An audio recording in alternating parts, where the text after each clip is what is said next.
Thankfully, Matt Taibbi and Michael Shellenberger have made great progress, and Mike joins us now. Mike, tell us what this new cooking the books situation really is all about. Sure, Jesse, it's good to be with you. Well, I think some people wonder if this is old news or maybe if this has been reported. I want to assure you that it has not been reported until now. I can also assure you that there are current members of the House Intelligence Committee that are unaware of a 50-page report that the CIA is currently hiding at its headquarters. There may be other copies elsewhere, but there is a top-secret copy at the CIA proving without a doubt, according to our sources, which are multiple credible sources, that Russia, in fact, favored Hillary Clinton, not Donald Trump, in 2016, that they used the Steele memo, the infamous political document commissioned by the Hillary Clinton campaign, to cook the intelligence, as they said, for the early January 2017 intelligence community assessment claiming that the Russians favored Trump falsely. That relied on the Steele memo. That 50-page report continues to exist. It likely exists with the other intelligence information, including potentially raw intelligence documents, showing that the evidence was very strongly on the side, the best evidence was on the side that the Russians favored Clinton for the continuity and stability, that they were concerned about Trump for being erratic and being an unknown quantity, and that the quality of the evidence that contradicted that was much lower, and that Brennan's people manipulated the sourcing, so to speak, the quality ranking given to the sources to come up with really the opposite outcome of what the truth was. So the election has just happened. Hillary has lost.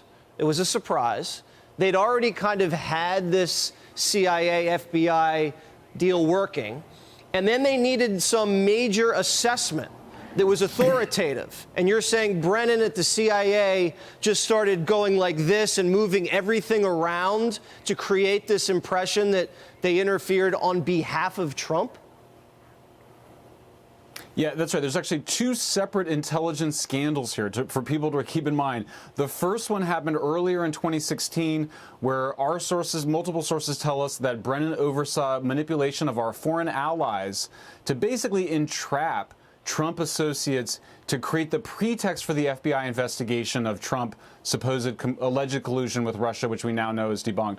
The second thing is, almost a year later, Brennan orchestrates a phony intelligence assessment that comes to the opposite conclusion of what their own raw intelligence, their best intelligence, was showing. These are two massive, massive intelligence scandals. What we're witnessing is the political corruption of both intelligence gathering and intelligence analysis by John Brennan. And these documents, we have been told by multiple people, still exist. They're at the CIA. They need to be released. They're probably part of this larger binder, which may have the other documents to support both the evidence of both of these scandals. How do we hold Brennan accountable? Congress has to take action. I mean, as I said, I now know for a fact that there are members of the House Intelligence Committee whose job it is, whose constitutional requirement it is, to oversee the CIA, to demand that the CIA be a non-political institution. They need to hold them to account. There need to be hearings on this. They need to get to the bottom of that. We need that 50-page report and the binder and the rest of the documents. Well, I agree. I'm not relying on Congress to do much of anything these days. I do like the CIA interfering in other people's elections, just not ours. That's a line we can never cross. Shellenberger, thanks so much, and thanks to you, Matt Taibbi, as well. Tell him thank you. Click here to subscribe to the Fox News YouTube page to catch our hottest interviews and most compelling analysis. You won't get it anywhere else.